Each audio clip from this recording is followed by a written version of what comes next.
They get the word. It's a go. Finally, green light. And they're going to start the countdown clock. Yeah, right? So like on the bleachers outside, they get the families, the moms, the dads, the kids, Krista's son's third grade class, and they've been dealing with these delays too, but they can take a piss and fucking eat snacks. So it's not that bad. But yeah, it sucked. And now here we go at last. History, I'd like to follow me down the rabbit hole.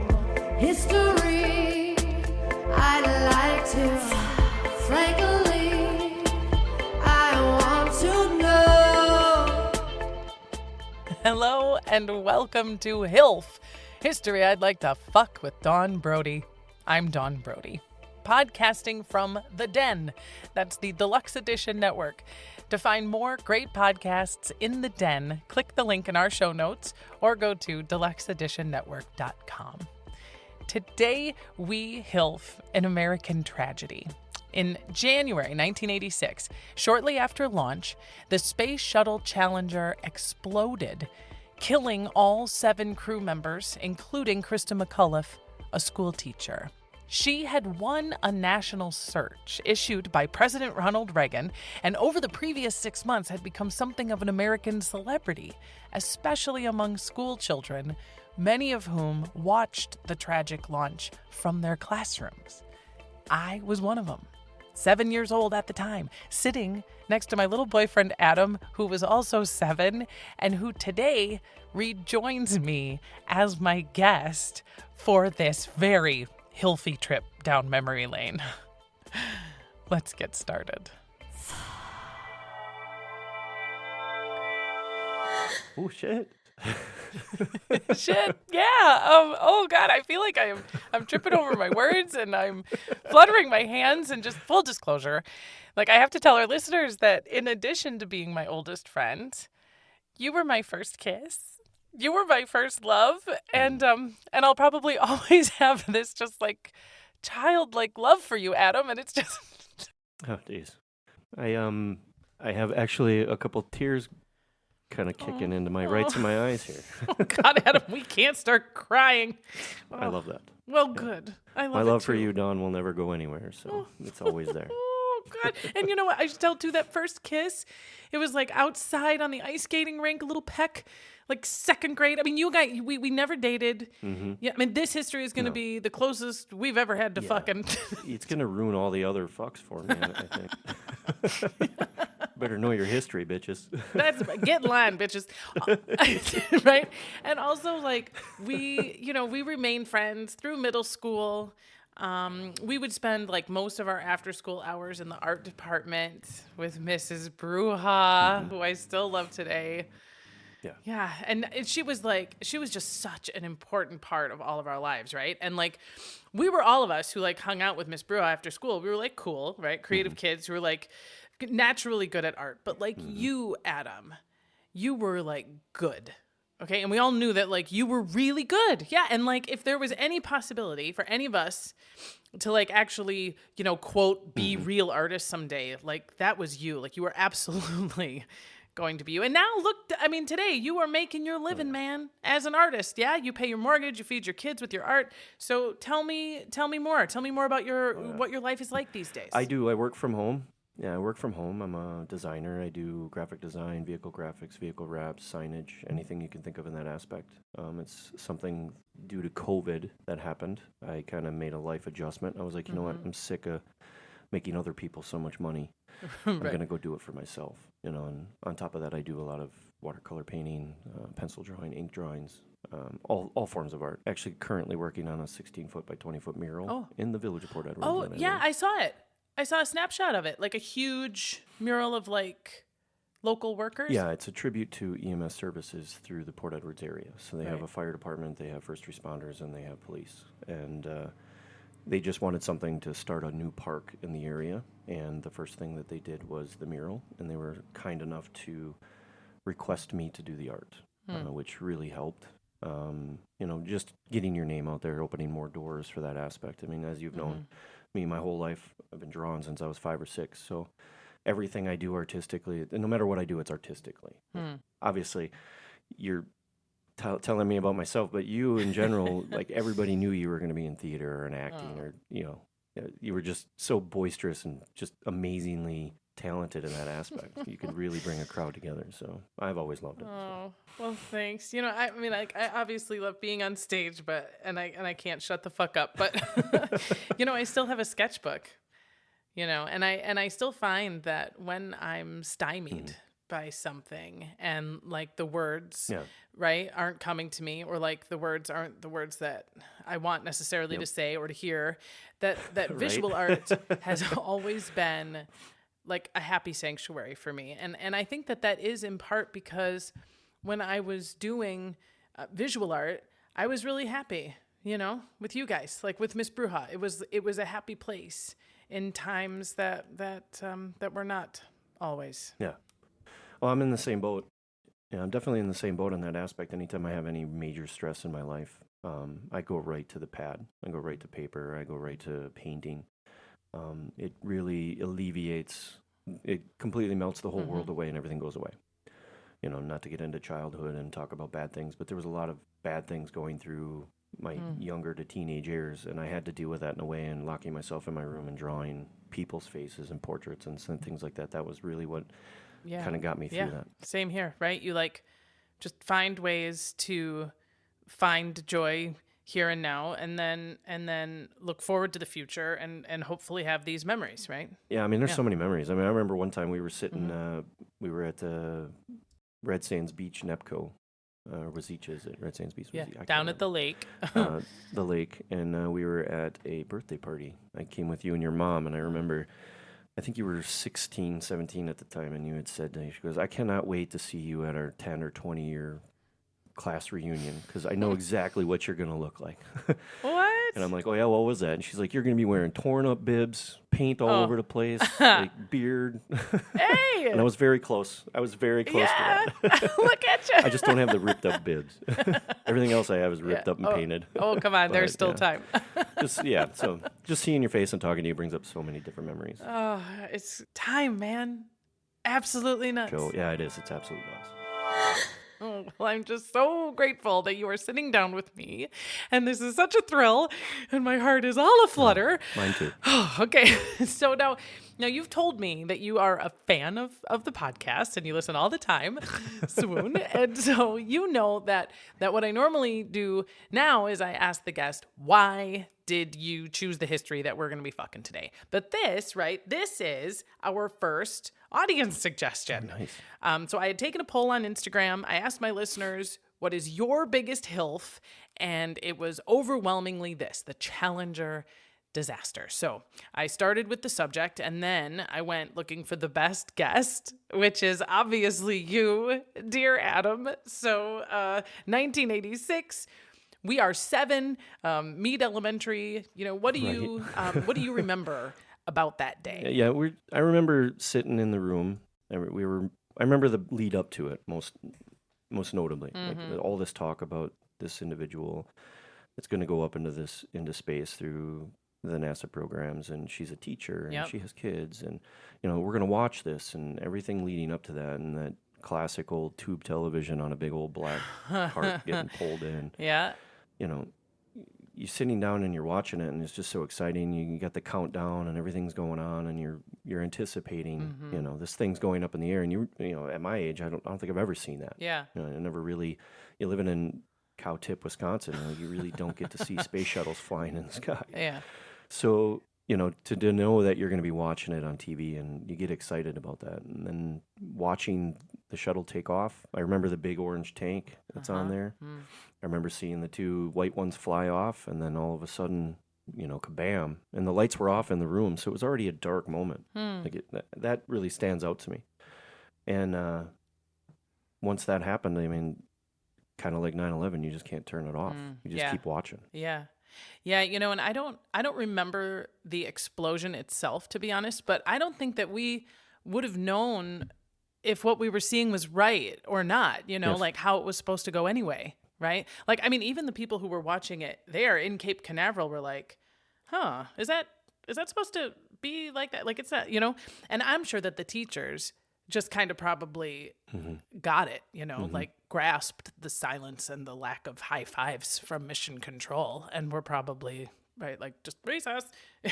I do remember later though, like at lunch or something, but I remember being sort of like Wile E. Coyote kind of understanding, like, oh, the shuttle blew up, huh?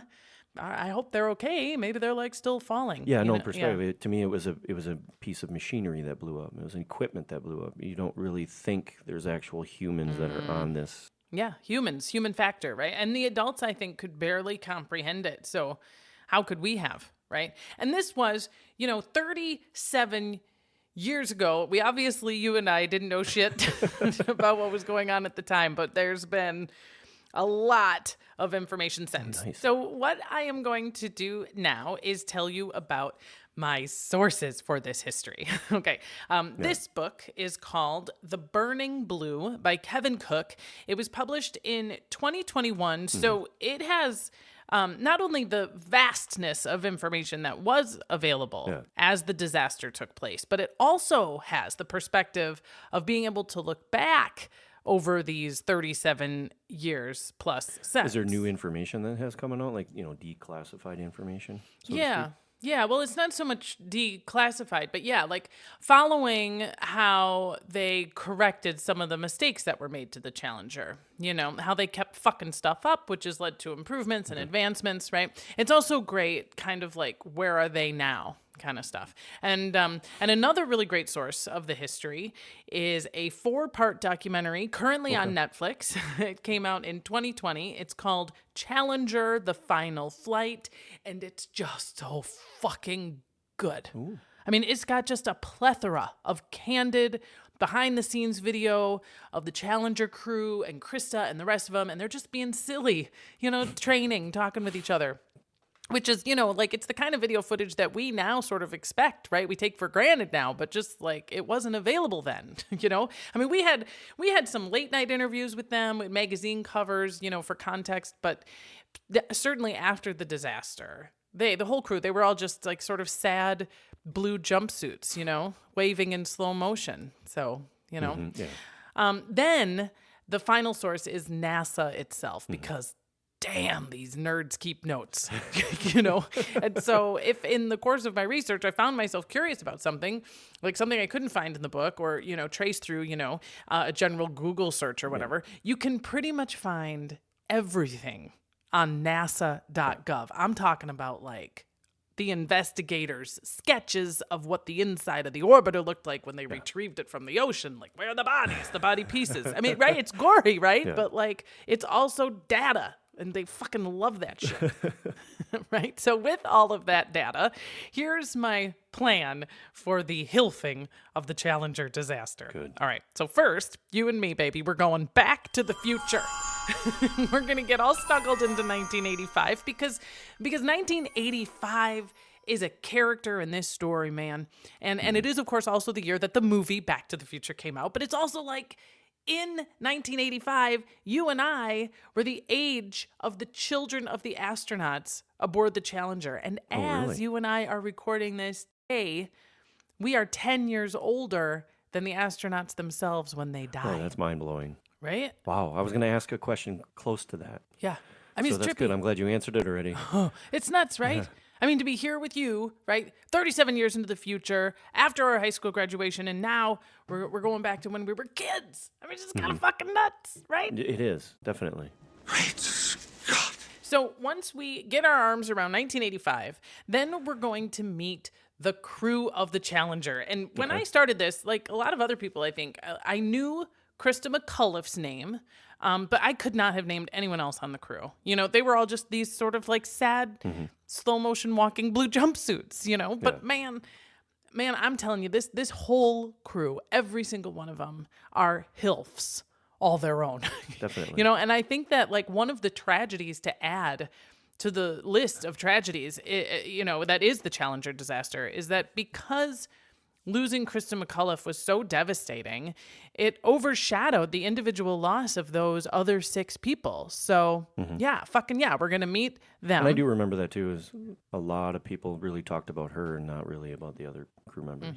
Yeah, and she was awesome too. So like you get it. But yeah, they were all great. Each one so worth knowing, right? So worth learning about. So we're going to meet them and then we're going to blow them up all over again. Okay? Oh, hey, let's fucking let us fuck. Oh my God. Oh my God.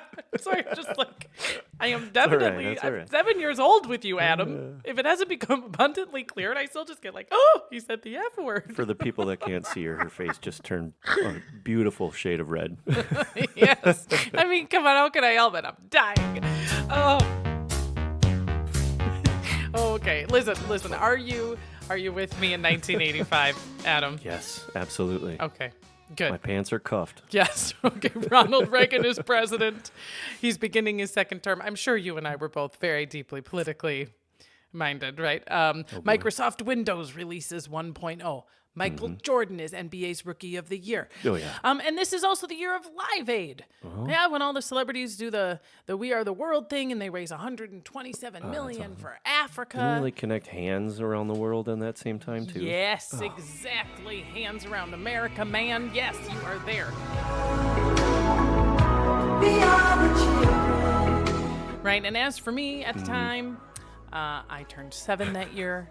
I'm the same age as Drew Barrymore in E.T. I love mermaids. I have a home perm. I mean, I'm just really living my best life. And even though, or maybe because we have all of this cool pop culture shit going on, one of the side effects is, generally speaking, Americans are super bored with space flight.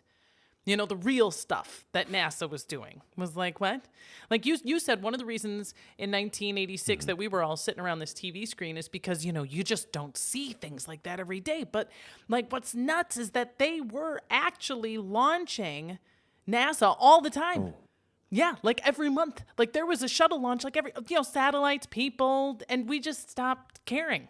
Wow. Yeah, I know, right? And all of NASA's like biggest hits were like 20, 30 years ago. You know, the first satellite went up in 1958, yay.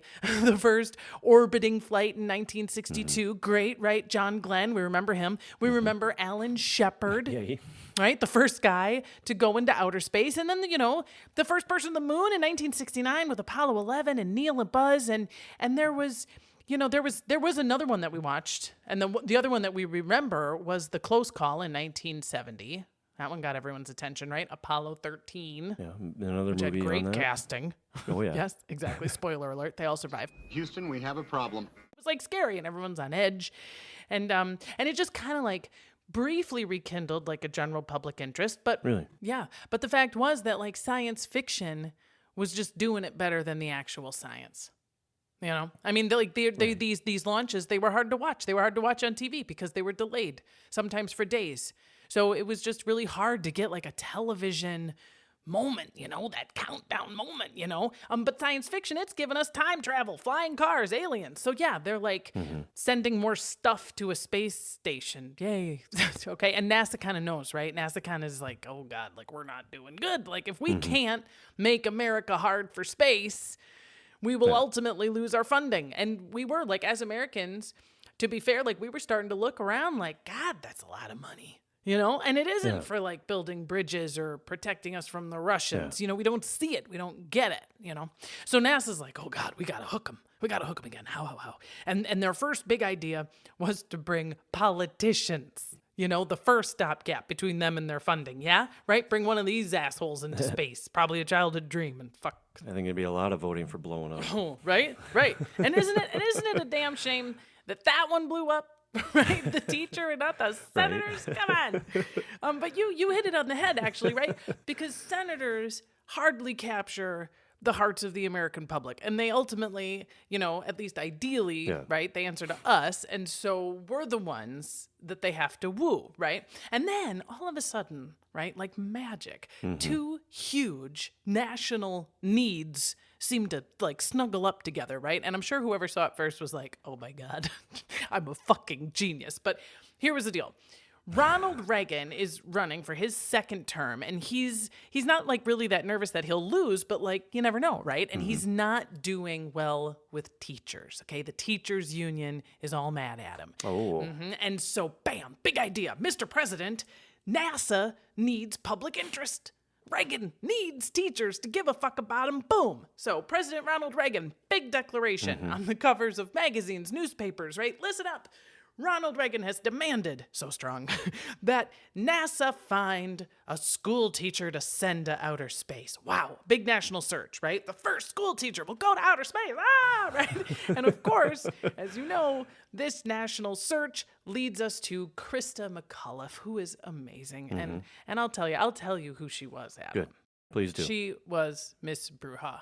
She was? Yeah. You know, like one of those ride or die teachers. You know what I'm saying? Like, she meant a lot to her students. And one of my very favorite sort of like tidbits about Christa is that on the night before she's going to NASA, okay, like the last night at home before you go to space camp, right?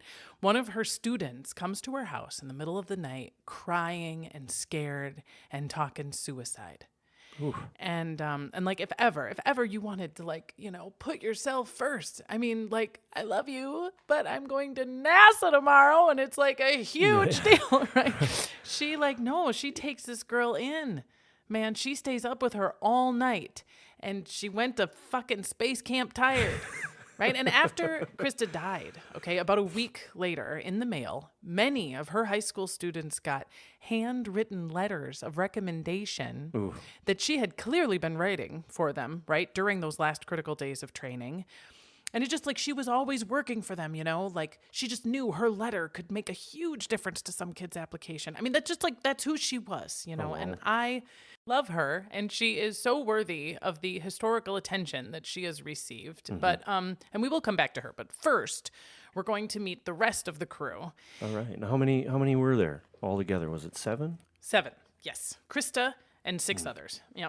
And they're going up in this new fleet of NASA space shuttles, which are so special because they're reusable, girl, right? Like when they're done with their space mission, these fucking things fly out of outer space like a goddamn airplane, man. And they land back on Earth. Yeah, get new boosters, new jets, and then they do it all over again. Oh my God. And NASA has 4 of them. Each one is essentially the same. They are Discovery, Columbia, Challenger, and Atlantis.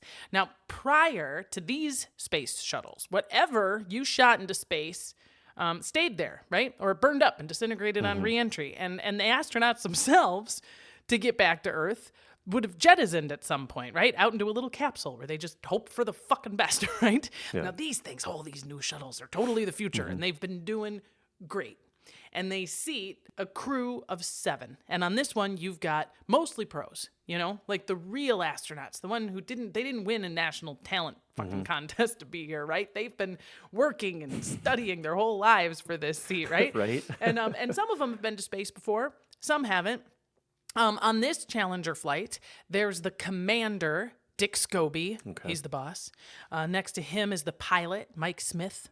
Right, old Dick and Mike at the helm. All right, big egos, nice guys, but they're the best, okay? They gotta be. Okay, yeah, egos getting involved. To be strapped in behind them, you heard me, are 3 mission specialists. And a mission specialist is also a professional astronaut who's been trained, you know, through astronaut school, and they perform various duties related to like the operation of the spacecraft. All right, we've got Judy Resnick, a total babe, who specializes in robotic arms. Hot. Next is Ron McNair, who's very good at laser technology. Yas. And then Elizin Onizuka, who's doing research on the tail of Halley's Comet. What? Oh, wow. Okay. And then that leaves the last 2 seats, which are designated for payload specialists. And these are the like non-astronaut tag-alongs, right? Those folks who, they've done a ton of training and they've gone through a meat grinder of preparation. Yeah, but they're just not themselves astronauts. Really? They're there for some sort of like secondary reason. Like Christa's there to be a school teacher in space, of course. And she's going to be teaching classes from space. I mean, that's the idea anyway, of course. And then the other guy is Greg Jarvis. He's a contractor doing research for a company outside of NASA. We'll get into that later. But But hearing that much, where do you think you'd want to be, Adam? What's your job? Well, I'm not very much an ego person, so I would not be in the first two seats, obviously. I would want to do something mechanical. I think that would make things survive better than just somebody telling somebody what to do all the time. Right. So I wouldn't want to be a pilot. Yeah, I don't want to be a pilot. I mean, I think I've always wanted to learn how to fly, but yeah, no. I just want to work with a mechanical arm. Yeah. Or Yeah. pick things up. Right? Me too. I don't want to call the shots in that high stakes. Nope. Yep. I ride, right? I do my little job and I do it really well, Like and in the- then I go float and eat them little dot ice cream treats. Thank you. Right. But I also don't, you know what? I don't want to be a grunt either, cuz Yeah, like, no, I'm me not really neither. good at No. customer service. So I gave you a brief, like a little meeting of the crew, their names, where they sat. But I didn't want to leave them with just that because, so last night I was sipping whiskey, walking around, kind of talking through this episode. You know what I mean? Like, I'm not rehearsing it, but, it's like, it's Adam. Okay, I got to be sharp. And as I was doing it, I cried alone. All right, 4 times. So I'm just going to do my best now, Well, I've been easy to cry myself, so you might make me cry now. No, don't you dare. We can't both blubber through this. But the bottom line is, I fell in love with these folks. Yeah. Like, you research them long enough and then you see these videos of them and they touched my heart. So I'm just going to give you like a little bitty HILF, something awesome about each one so that you can be just as wrecked as I was when they blow up. Okay. So first up, Commander Dick Scobie. Oh, handsome, chiseled, family man. He's a career astronaut who had been on Challenger before. Yeah, he had taken Challenger to outer space in 1984, man, which means he'd landed the fucking thing back on Earth. Yeah, right? Right? Which, according to the very small pool of people who would even know that was a hard thing to do, no, that's a hard thing to do. Outer space is one thing, but landing these space shuttles back on Earth was like landing a brick. Yeah, which is why only those who had proven themselves to be the very best flyers were even remotely considered to do it. Yeah. And then this is just one of my favorite little nuggets about the commander. It comes from his daughter, and she said that one of the things that she remembers most about him was that he gave human attributes to things. Like, he was always personifying things. So, like, if the car got a new set of tires, he'd pat him and say, "Look at her nice new shoes." And he'd come home from work sometimes and say that the problem was that the computers were grumpy and they weren't talking to each other. Yeah. And I don't know why. I love that. Well, maybe there was just a deeper connection to the electronic or the mechanical thing. I mean, that's why maybe he had the talent that he had. He viewed these things as, again, symbiotic things of life. I mean, that's back then, those things were just coming into play, and so much good stuff was coming out of it. Yeah. And that's good that he had that personality. He didn't look at it as a tool. He looked at it as a partner. A partner. in crime, so to speak. Right. Yeah. I love that. Next up is the pilot, Mike Smith. My favorite thing about him, he's 41, so he's younger than you and I are now, gulp. And he always wanted to be an astronaut, lifelong dream. Everything else he'd ever done, fighter pilot in Vietnam, all the shit that he hated was to get a chance to do this. Go to space. And this trip on Challenger was his first trip to space. And he was so sure his whole life that this is what he wanted to do, that when he proposed to his wife, Jane, he told her, this is my plan. Okay. And it's super risky. Fighter pilot, test pilot, right? It's super risky. Are you in? Oh, really? And she said, yeah. I understand what you're saying, and I'm totally in, right? Be an astronaut, babe. Hell yeah. Yep. And then the day comes, NASA calls him to offer the job, the job. And they said that he was the only person in their history who, when he got the call, said, "Can I call you back?" Yeah. He calls his wife and he's just like, "Okay, just like, you're super duper sure, for sure. You're good with this?" Oh, wow. Oh, swoon, right? I know. So now you're in love with Mike Smith. Okay. Next, I want you to buckle up for your new crush. Oh. Her name is Judy Resnick. She's 35, and she looks like a cross between Ripley from Alien and Jennifer Beals from Flashdance. Oh, I'm sold. I'm totally sold. Right? I mean, she's got the big, beautiful, dark, curly hair. She's an A+ babe. She's a long-distance runner. Perfect thighs. Right? And she's not just hot. Okay, girl is a genius. She's like one of 16 women in the country ever to have gotten a perfect score on her SATs. Ooh.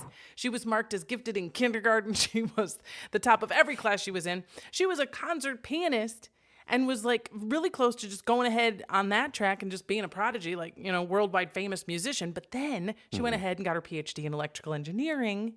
And then, went ahead and got her PhD in biomedical engineering. I mean, come on. And she's young. She's 28, man. Ooh. And divorced, okay, even though her husband was awesome, but he wanted kids, and she was like, man, right, I'm an astronaut, as in not a mom. But they stayed friends. And then she catches wind that NASA is like actively recruiting women. It's the 70s, right? And they want women and minorities, everybody, come to space. And so she's like, okay, right, that's me. And so she starts like speaking to people like, how do I do this, you know? And I'm really smart. And they're like, yeah, well, you do have a lot of the qualifications. It would be better though, Judy, if you could fly, right?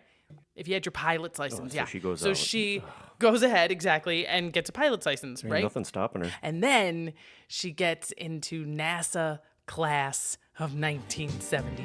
Only you can see me through. I leave it up to you. The year I was born. Right? Big year. You and I entered the world, and that hot twat Judy Resnick got into NASA. Yeehaw. Set the flux capacitor, 1978. And that class, man, Adam, if you want to do a dope mural, okay, do the NASA class of 1978, man. There were 35 of them, including Judy, Sally Ride. Oh. Yes, first woman in space, Sally Ride. In fact, when NASA was torn between sending Judy Resnick or Sally Ride, right, first woman in space, they chose Sally Ride because Judy was kind of a cunt on TV. I described to you how she's hot and she's cool and she's like badass and everything, but she hated the people treating her like a thing, like a token thing, you know, a novelty. She and didn't have that TV personality. Right? like she'd be interviewed, right? And these asshole anchormen would be like, you're really cute for an astronaut, right? And she'd be like, thank you. Right? Oh my God. Or they'd just be so condescending. Like I saw her on this one show, and the anchor was like, you're so pretty. Now when you're on a date, I'm serious, do men ever say you're too pretty to be an astronaut? And she just like looks at him with this just like frozen smile and says, I just tell them I'm an engineer. Right? And she drank and she swore and she was just this sort of foul-mouthed, outspoken genius. Dude, why wasn't I born 25 years earlier? Right. It's like the ideal woman right there. Well, like seriously, the ideal woman. Yeah, for you and everybody, get in line, Adam. This is going to be her second trip to space, man. She'd gone up in 1984 aboard Discovery. So hot. Second woman in space. Yas. But man, every time anyone asked her anything, it was about her love life. Who are you dating, right? What's dating as a lady astronaut, blah, blah. And I think this is so great. She just like created this I'm in love with Tom Selleck thing. Okay. Yeah, like she wore a t-shirt. She had a picture of Tom Selleck in her locker. This is awesome. She had a coffee mug. I love it. As far as I know, she never met him, which is too bad.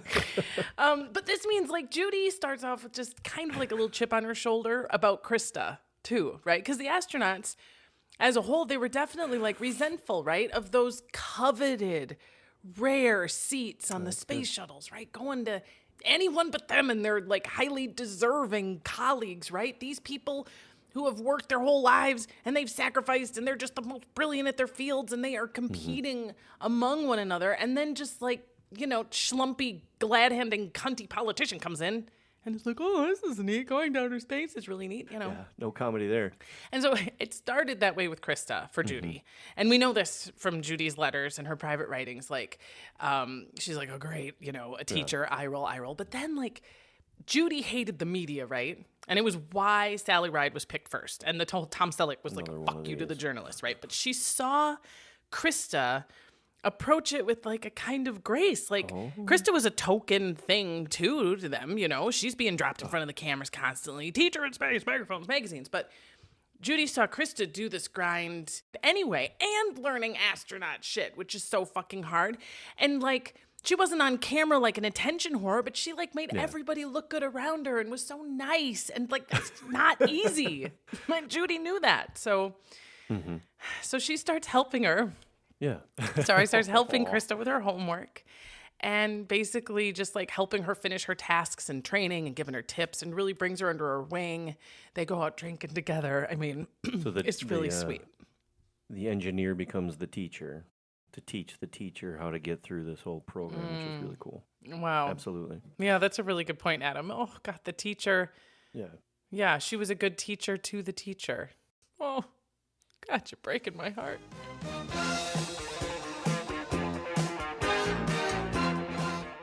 All right, next to Judy Resnick is Ron McNair. He's 35. He is, God, I know, I said it, but they are all so fucking cool. Okay, so I told you that Judy was the second woman in outer space, right? Ron McNair is the second black man to go to outer space. Oh, nice. He also was in that fucking sexy class of 1978. He grew up so poor in segregated South Carolina that his house had no indoor plumbing. His father was a mechanic. His mother was a school teacher. Okay. And one day when he's 9 years old, he goes to the local library to check out 2 books about science. And the racist librarian refuses to let him check out these books. Yeah. And he's kind and he's polite, but he insists. This is your job. Like, let it happen. That she let him check out these books. And she still refuses. And then she calls the police and his parents. Oh, fuck. Now, this is, we know, one of those moments in history that can go fuck a gazillion fucking ways, right? But when they show up, the cops say to the librarian, give him the fucking book. Right. What's the fucking problem? Why are you being such a dick? Right? Yeah. And so she like reluctantly gives him the books. And then Ron's parents say to him, what do you say? And he says to her, thank you. And takes him home. And today, that library is called the Ronald McNair Library. Oh, dude, are you kidding me? That's freaking awesome. Right? Okay, next member of the crew is mission specialist Ellison Onizuka. He's 40. He is ethnically Japanese, but born and raised in Hawaii, which, you know, it can throw a wrench in the fan for folks in 2023. But in 1985, boy, it is fun to watch these newscasters be like, he's an Oriental from California. And you're just like, God, you know, oh God. But Ellison, he was a jokester. He was the one who supplied all of the humor and the laughs. And he had just these sort of legendary barbecues, whole pig, you know, everybody stayed, drank all night. He had been a test pilot for a long time for NASA. So the huge, right, one of the most dangerous jobs on Earth. So scary. And just like Judy and Ron and Dick, this was his second trip to space. Ooh. And on this trip, his job was to deploy a satellite into the tail of Halley's Comet. Really? Oh, wow. Wow, so fucking cool, right? Yeah. Do you see what I mean? They're all just so healthy. Yeah, right. Oh, and now we've talked about how these 6 folks who weren't Christa McAuliffe were all so overlooked, you know, so tragically forgotten. And like, why are many of you hopefully hearing about this for the first time, right? But seriously, this last poor guy, Greg Jarvis, I mean, he was like, oh, this poor guy. I mean, he was not an astronaut per se. He was an engineer. He was one of those payload specialists with Christa, right? One of the miscellaneous seats. Mm-hmm. And this was going to be his first trip to space, but only because he'd been bumped from 2 previous missions for politicians. Oh, fucking sucks, right? And so now he's like, yes, finally, yay, my turn. And girl, if you really want to go down a rabbit hole with old Greg Jarvis, girl, dig into what his job was for Hughes Aircraft Company. That's why he was on the Challenger, as in Howard Hughes, the movie magnate, gazillionaire who died as a recluse. Really? So interesting. We don't have time. Right. Okay. But there is some poetic justice, though, or like lovely homage maybe for our guy, Greg Jarvis, because he I told you he was forgotten, overlooked, and I'm not kidding. I mean, you see him as the guy in the back of all the pictures. News anchors either forget his name or like really? he's the only one that they have to like look down and like find it to read it and remember. Yes. But not everybody, okay? Because in the spring of 1986, so about 4 or 5 months after the explosion, the University of Buffalo, where he attended, it's naming a new building. Yay! And like some of the students are like, duh, Jarvis Hall. Hello, he just blew up. It's a big deal. yeah. Jarvis Hall. But they're like dragging their feet. I suspect it was like, like those seats on the space shuttle. Right. It's like, yeah, there's some people with more money and bigger names. We could give it to somebody other than Greg, right? Well, some students, they scaled the building and they nailed a homemade sign to the top calling it Jarvis Hall. Just take a stand for the guy, right? Show some respect for the guy whose name we always forget. And and eventually the school was like, okay, yeah, fine. And now it's official. Fuck yeah. And then we get, of course, to our girl, Okay. Christa McAuliffe. She is 37. Oh, really? You want to talk about trippy Back to the Future rabbit hole shit? So you and I are 7, and we watch her tragically die aboard a space shuttle from our classroom. And, you go even further Back to the Future. 1961, Christa McAuliffe was in 7th grade. Oh, wow. Sitting on the floor of her classroom, watching Alan Shepard, the first American to go to space. So I know, like, one of like her core memories that like planted the seed of interest in outer space for her also happened, in the setting that she had hoped would inspire us.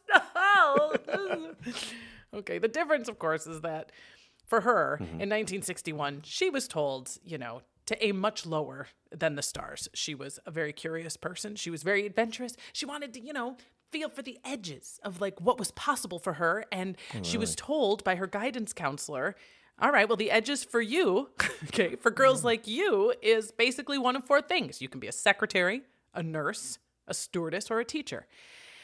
And she kind of liked the idea of being a stewardess maybe, but flying made her queasy. Oh, really? Right? So she became a teacher. And fucking A, Christa, she went hard. Great Scott. So, on August 28th, 1984, this is the day Ronald Reagan's big announcement. I'm looking for a first teacher to space, right? And she was encouraged by her husband and her friends. And she, at first, was like, absolutely not.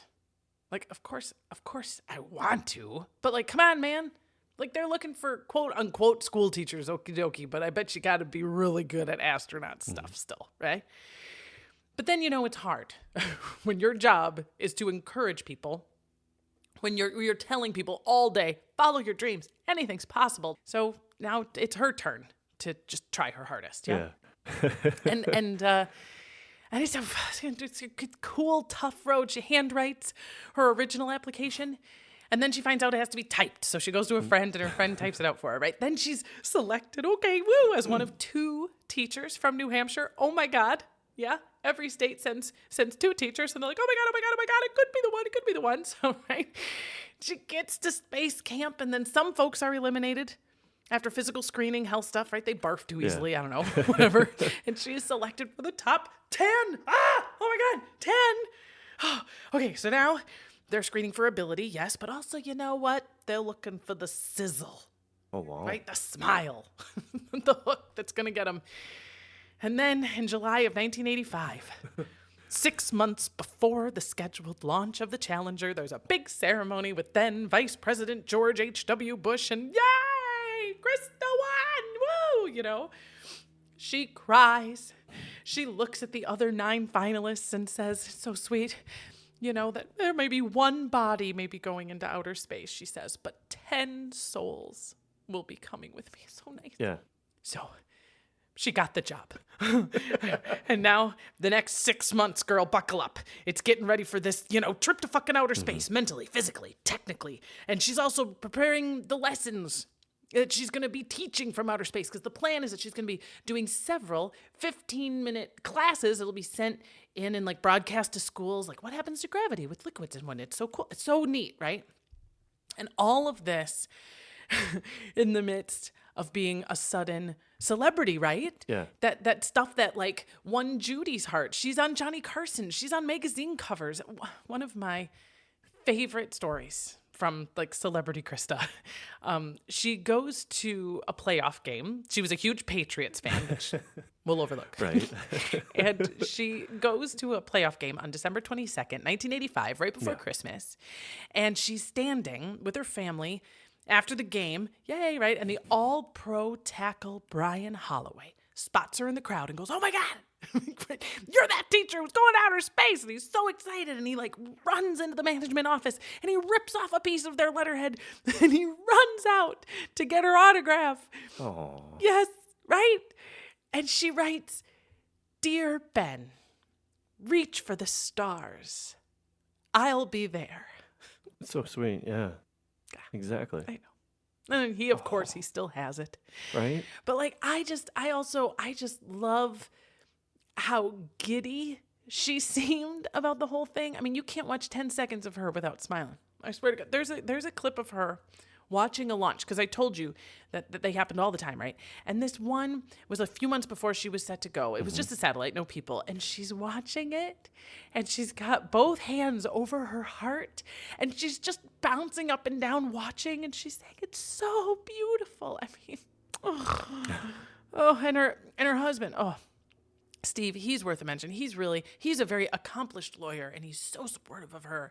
And the tabloids, everyone starts calling him Mr. Mom. That movie had just come out. And yeah, he's taking care of the kids, and he's kissing her goodbye, and he's so enthusiastic, and he's so supportive. Just swoon. And so there they are. The crew, the 7 crew. Yeah. We now know, we know them. We know how they got to space. We know what their jobs are going to be when they get on board. And they are ready to strap him. How about you? Ooh. You ready? Oh, yeah, absolutely. All right, good. Because we're going to take a very short break. And when we come back, we're going to head to that launch pad together. All right. Lift off. This podcast is part of the Deluxe Edition Network. To find other great shows on the network, head over to deluxeeditionnetwork.com. That's deluxeeditionnetwork.com. Join hosts Dave Houghton and Sarah Ray Palick as they examine the less glamorous side of sports with their podcast, In a Pickle.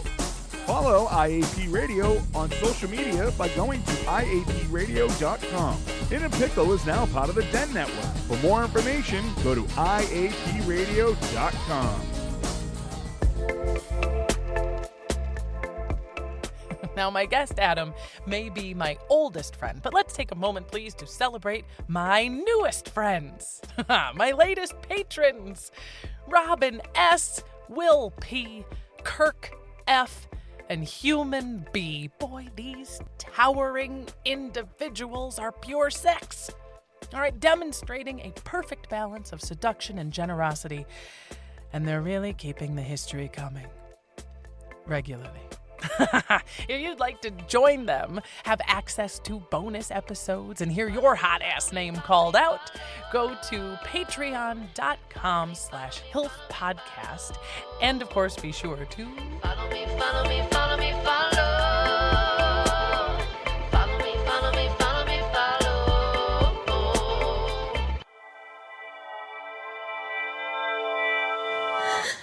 cheers. Yeah, my friend Adam and I have both agreed to pour ourselves some whiskey. You're having Jameson? Yeah? Jameson water with a little lemon. That's all I ever drink. Nice. Whiskey, coffee, and water. Cheers. So, where we left off, right? We met the crew. We know their jobs. We want to fuck each and every one of them.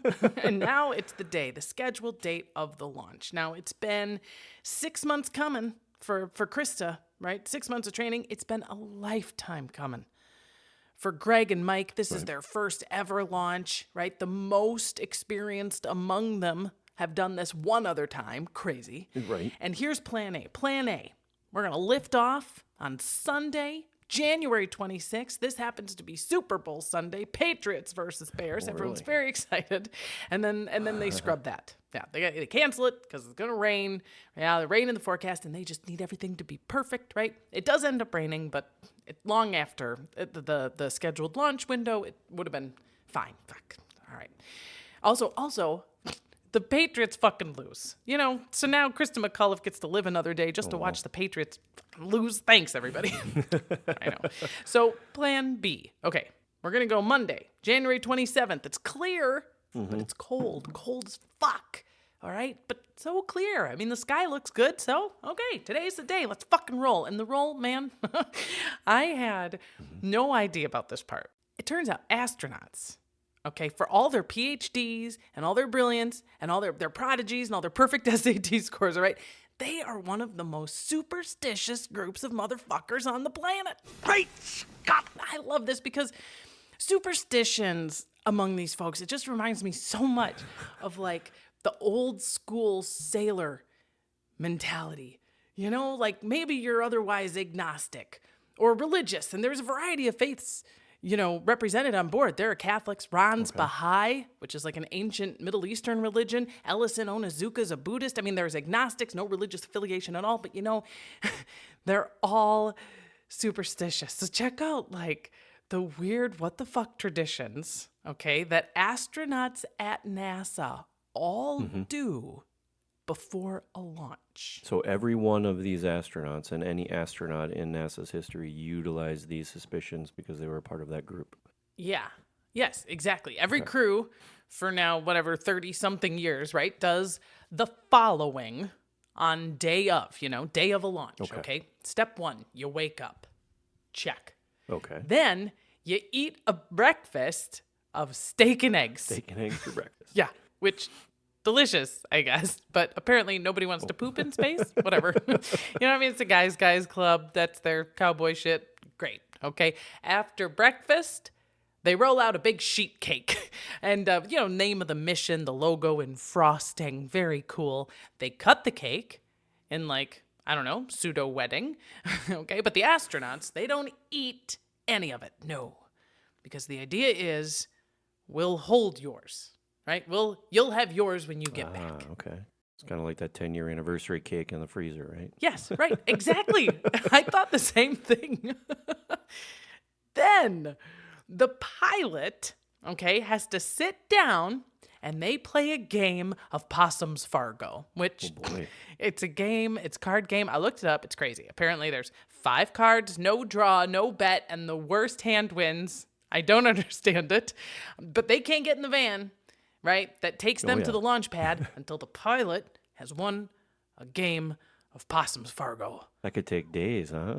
I need to know what this game is now. I'm going to look it up eventually. And I did, right? Because I'm like, hey, what if NASA needs me and I can't win a game of Possum's Fargo? Right.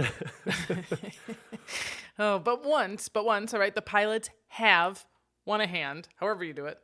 Then everybody gets in their blue jumpsuit or whatever color is the theme of the flight, and they do the walk, right, out to the van. And this is the shot. You could probably see it. Right. They all do it. They walk down the hallway out onto the airstrip parking lot thing, and they wave, right? And they get in the van that drives them out to the shuttle. And then there, they get even more clothes on, right? Sort of dressed like a queen. You know, you stand there with your arms out while a bunch of helpers get your special clothes on you, right? Fucking heavy-ass thing over your neck.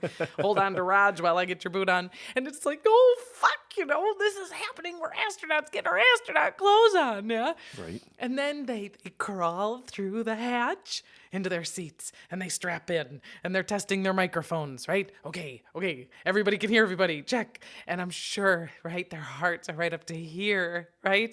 Mm-hmm. Oh, and then they close the hatch. Lock the hatch.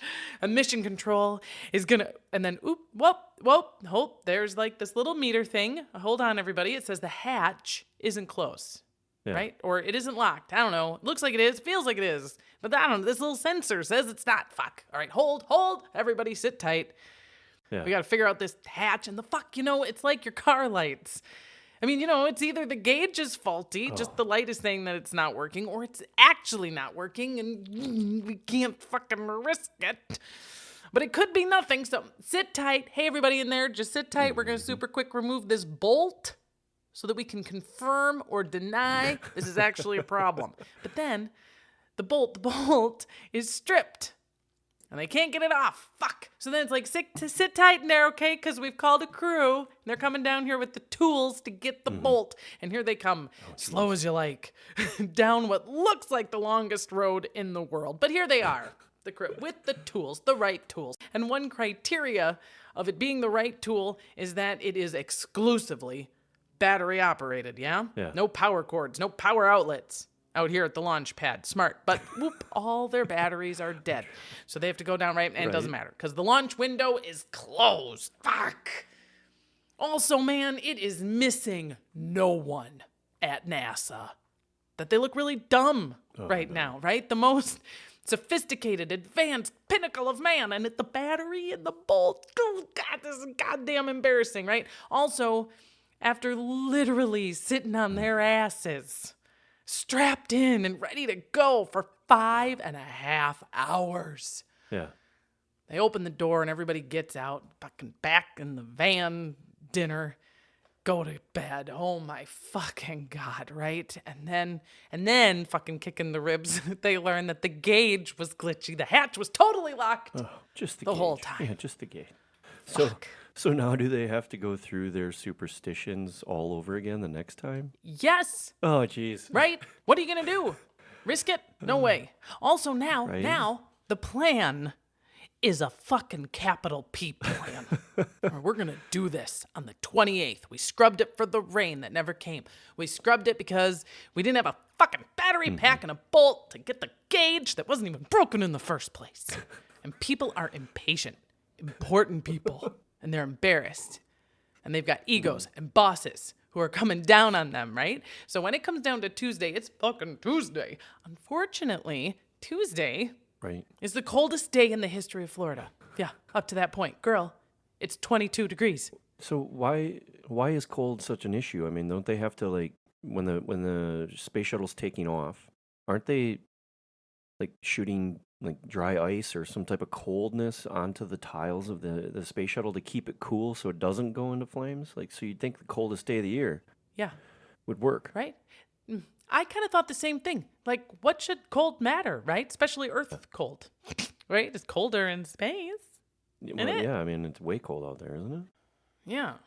Right? Well, you'll hear more specifics about that later, but like the fact is that the circumstances for successfully launching a space shuttle are vastly different than the circumstances needed to orbit one, and vastly different than the ones you need to land one, yeah? So, and like we also haven't been doing it that long. So, no, you know what I mean? We don't know. It's the coldest launch ever, so But again, that's not that cold.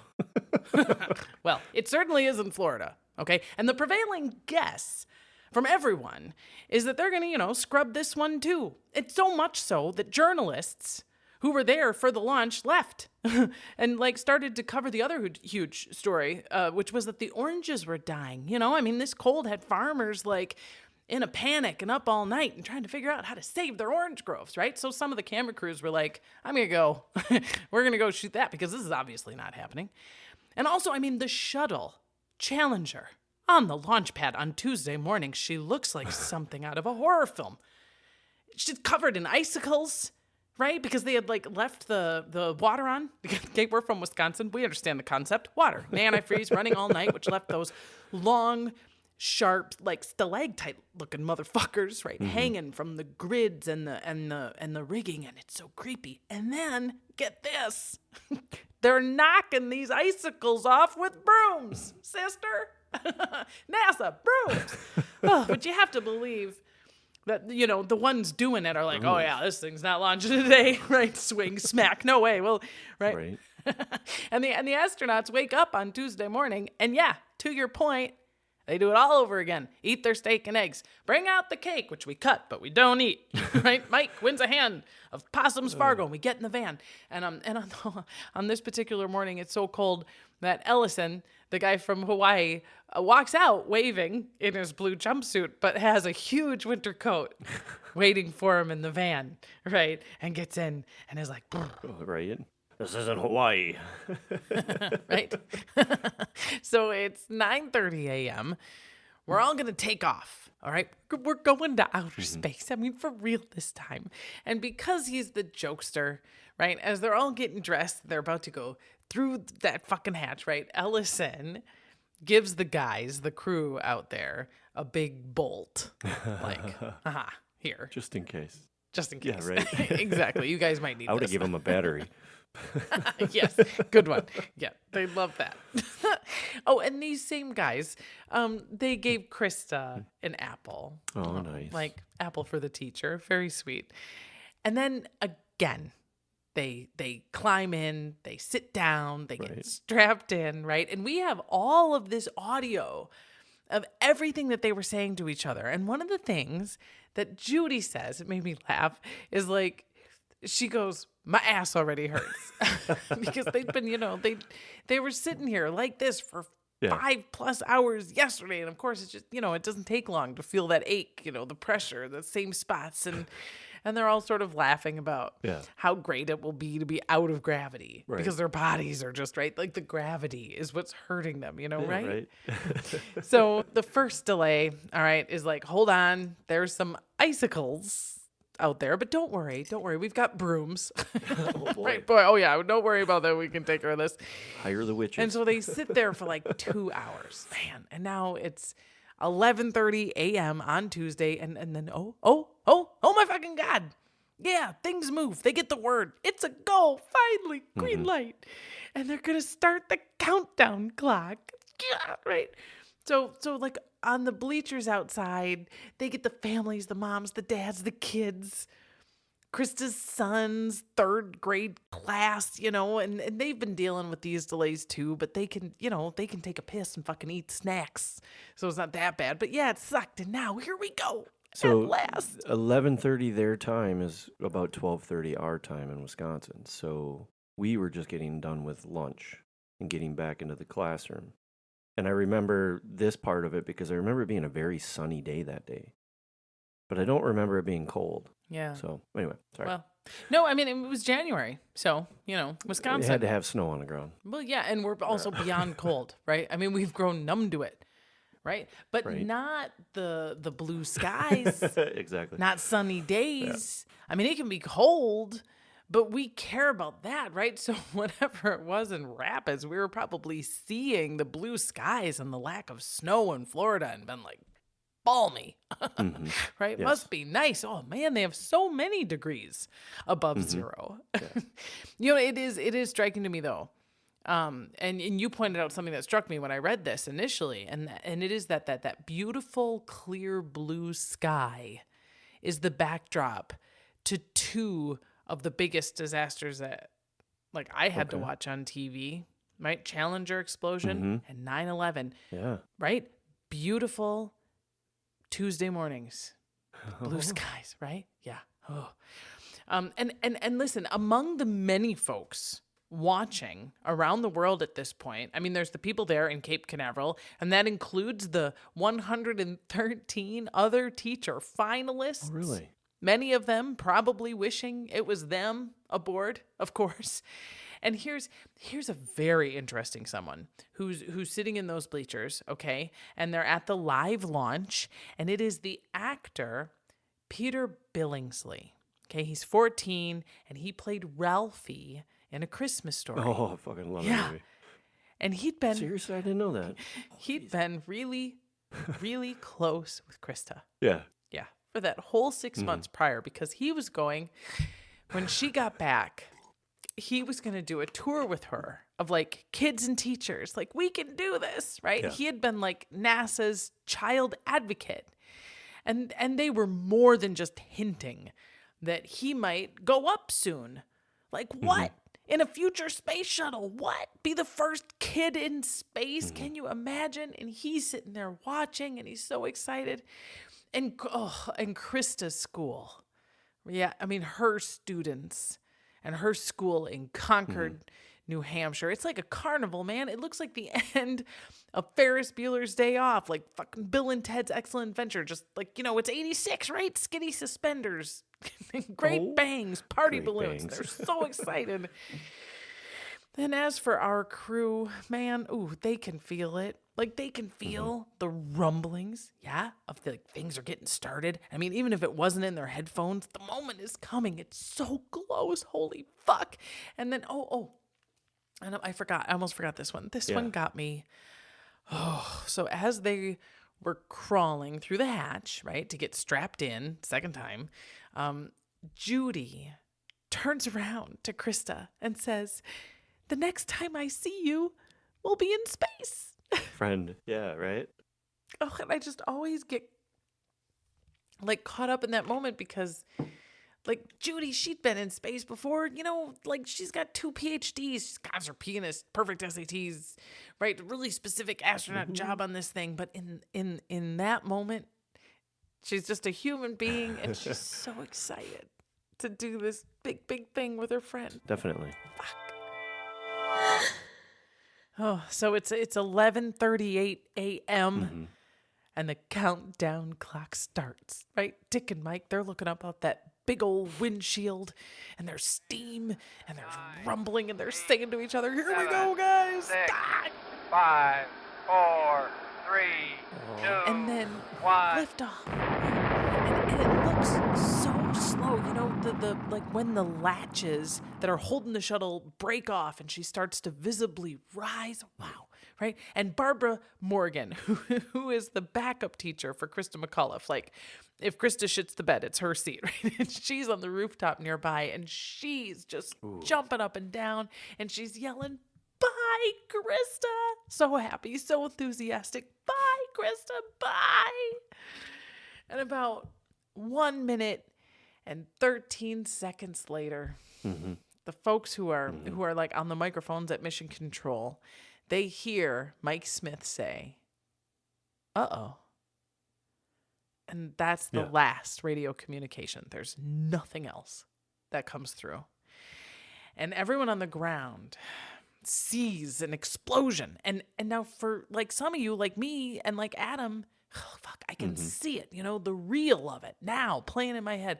That white plume like an X in the sky. I'm 7 and I don't know shit about fuck, but I know that this business, rocket space, this is explosions. It's how they take off. It's how their booster rockets separate, right? When and where are the explosions? I don't know, right? And because it's all explosions, people aren't sure what they're seeing. And you can hear people saying, "Look, there go the boosters." And then you hear other voices, maybe people have seen more of these and they're like, "No, it's too soon." And then, too much time has gone by and there's too much murmuring, too much silence. And then for the folks, who are sitting there in the bleachers, a voice comes over the PA and it says kind of flatly, "Obviously a major malfunction." And then more silence. I mean, for me, I think it's harder to watch the footage of the families in the bleachers than the explosion. Truly. I mean, just that, like the realization and then the fear and that thin hope. Fuck, so devastating. And then after some time, when like enough people were like, is this, I don't know, what's going on? Everyone is just sort of ushered out.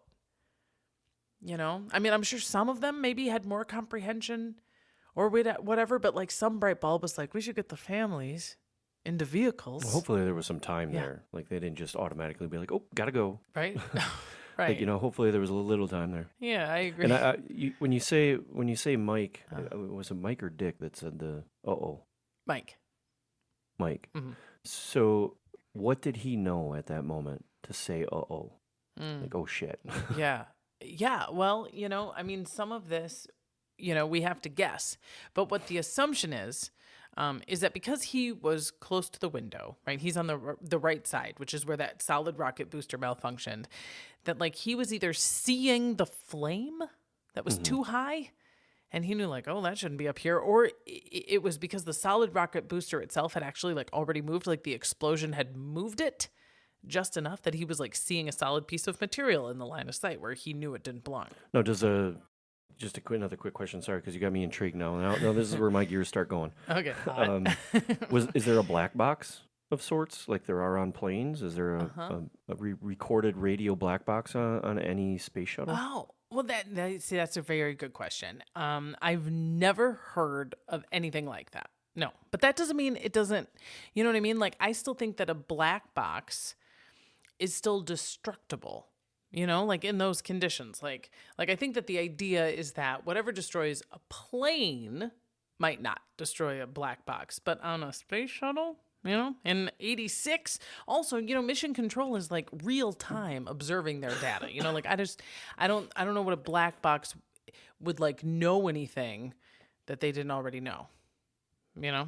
Right? But at the moment, certainly nobody knows shit. Right? And in the meantime, the families, these poor folks on the ground, right? They're put on buses to go back to NASA headquarters. And June Scobie, the commander's wife, she says that she can like see out the window of the bus folks who work at NASA that have like pulled their cars over on the side of the road, and they're standing outside their cars and they're just sobbing and they're like hitting their fists on the hood of their cars. And she's like, oh God, like this isn't good, obviously. Yeah. And then they get there and they're put in this conference room, and this is the parents, the wives, the children, Right. but all of them all together. Somebody brought out some fucking markers, so that the kids could sit and draw.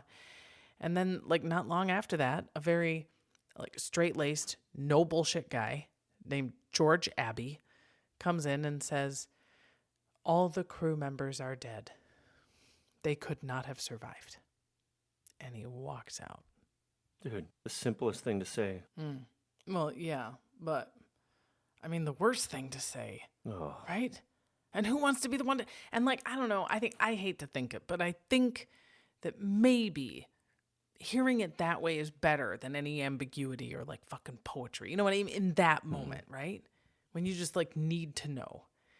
Oh, and one of the wives, she says, somebody from NASA or designated comforter or whoever came up to her and asked if she wanted anything for her nerves.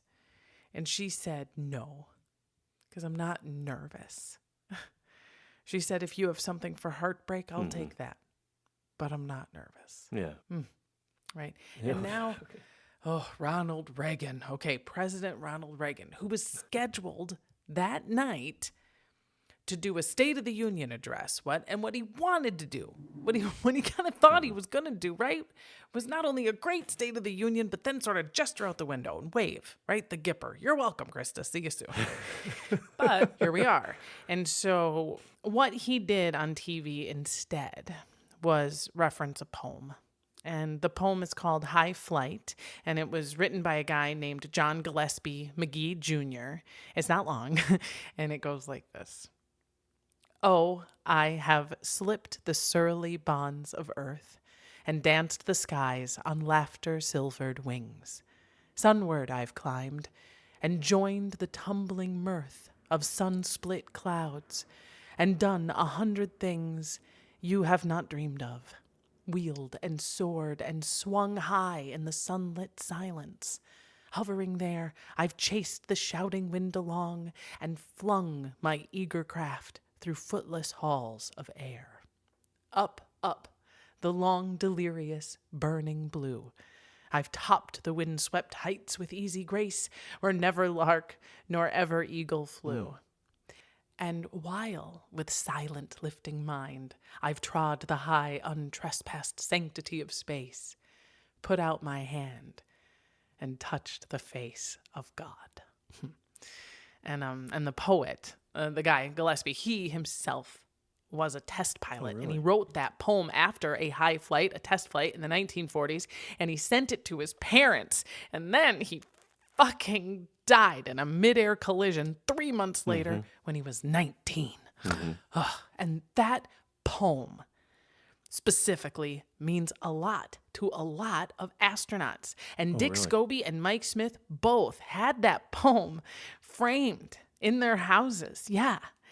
And so, when Ronald Reagan gives his State of the Union address, he doesn't, he didn't read the whole poem, obviously. He's still a Republican, still poetry. But what he does say is, he ends the address with, we will never forget them when they went to the burning blue and touched the face of God. So those who knew, and it was sweet. But for most of us, we just went to bed fucking sad. It was sad, Right. And I mean, some people, of course, were devastated because their absolutely. families were destroyed, but everyone else just really fucking sad. But then, you know what? We woke up in the morning and we were still kind of sad, right? But we were also like, what the fuck happened? Right? Right? What the fuck? Yeah.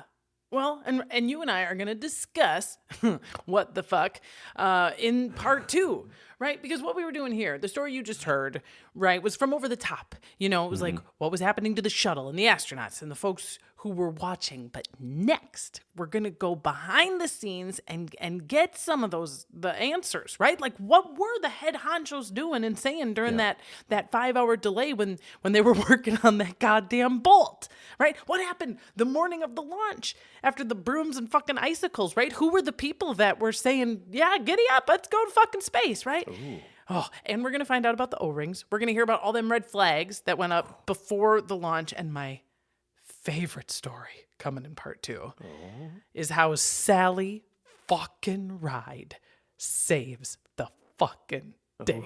Ooh. And come back for that. Please do. Yes. I can't wait to hear all this.